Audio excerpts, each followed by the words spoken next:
नमस्कार।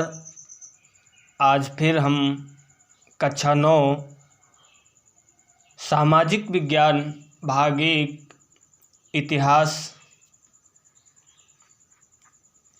पिछले वीडियो में हमने पाठ 1 फ्रांस की क्रांति के बारे में पढ़ा था। आज हम उसी के आगे से इस वीडियो में पढ़ेंगे। ये 5वां कारण था तत्कालीन कारण। इसमें तत्कालीन कारण क्या था? देखिए, अप्रत्यक्ष कर नमक तथा तंबाकू आदि अनेक रोजाना उपयोग की वस्तुओं पर ये कर लगाया गया था। जीविका संकट प्राचीन राजतंत्र के दौरान फ्रांस में आम थे। मई सन 1789 ईस्वी के अधिवेशन के फलस्वरूप क्रांति ने विस्फोटक का रूप धारण कर लिया। ये तत्कालीन कारण था। जब लुई 16वां के द्वारा रोजाना की वस्तुओं पर कर लगाया जाने लगा तो वहाँ की जनता में, लोगों के अंदर एक विस्फोटक क्रांति का रूप धारण कर लिया। फिर अगला प्रश्न है तीसरा, 19वीं और 20वीं सदी की दुनिया के लिए फ्रांसीसी क्रांति कौन सी विरासत छोड़ गई? तो इसमें सन 1789 की फ्रांस की क्रांति से न केवल फ्रांस अपितु विश्व के अनेक देश स्थायी रूप से प्रभावित हुई। 19वीं शताब्दी में यूरोप के प्रत्येक भाग में समानता, स्वतंत्रता और भ्रातृत्व का संदेश गूंजा। यूरोप के लगभग सभी देशों में भावी क्रांतियों के लिए फ्रांसीसी क्रांति मार्गदर्शन बना।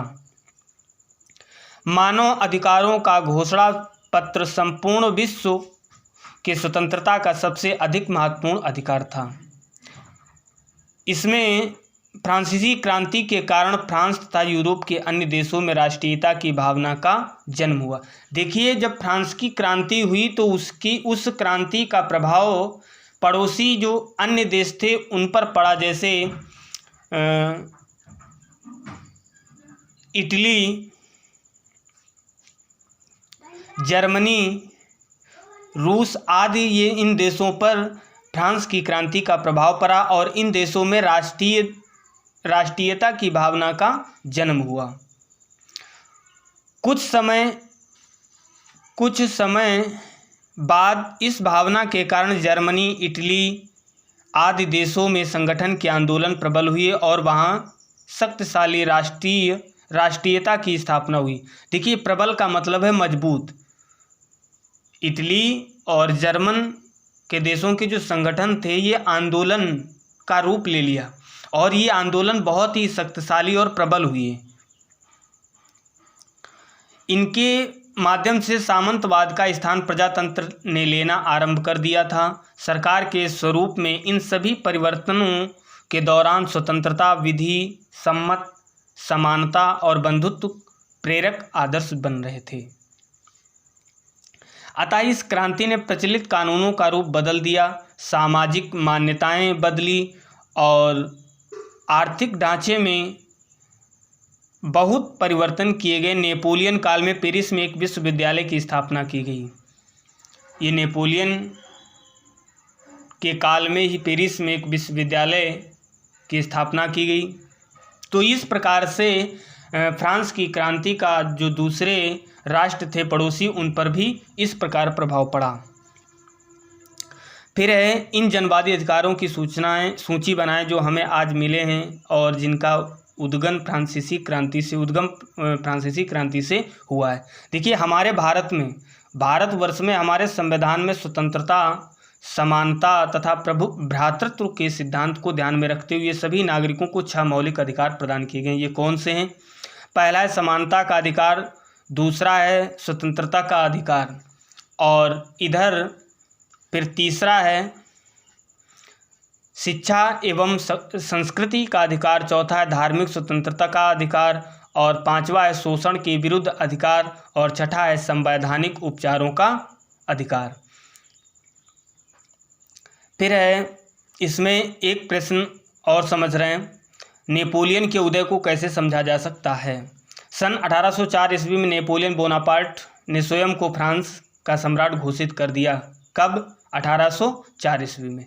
इसने पड़ोस के यूरोपीय देशों की विजय यात्रा शुरू करके पुराने राजवंशों को हटाकर उसने नए साम्राज्य बनाकर उनकी सत्ता अपने परिवार के लोगों को दे दी।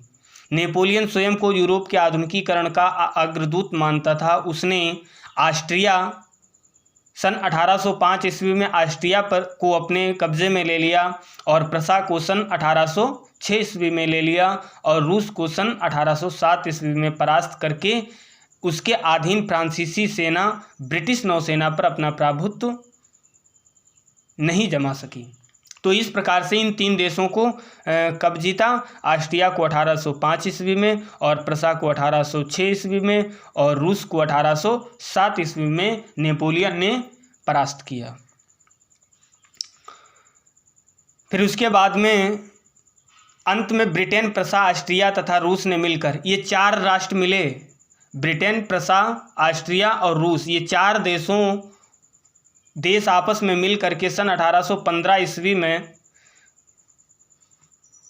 पहले लेप्जिग तथा फिर वाटरलू में उसे पराजित किया। नेपोलियन को बंदी बनाकर हेलेना द्वीप में भेज दिया, जहां सन 1821 ईस्वी में उसकी मृत्यु हुई। वाटरलू का युद्ध कब हुआ? 1815 ईस्वी में, और वहीं वाटरलू के युद्ध में ही उसको बंदी बना करके हेलेना द्वीप में भेज दिया गया, जहां सन 1821 में उसकी मृत्यु हो गई। तो इस प्रकार से नेपोलियन बोनापार्ट का उदय और उसका जो राजनीतिक जीवन व्यतीत हुआ वो इस प्रकार फ्रांस में उसने अपना प्रभुत्व जमाया और अंत में उसको वाटरलू के युद्ध में फ्रांस, ऑस्ट्रिया तथा रूस ने मिल करके उसको बंदी बना लिया और हेलेना द्वीप में भेज दिया, जहां उसकी 1821 में उसकी मृत्यु हो जाती है। इस प्रकार ये पाठ समाप्त होता है और इस पाठ के जो क्वेश्चन आंसर हैं वो हमने भेज दिए हैं और आप लोग उन प्रश्नों को लिखें और इस पाठ को पढ़ करके समझें और याद करें। आज के लिए इतना ही। कल अगले वीडियो में हम अगला पाठ पढ़ेंगे। जय हिंद, जय भारत।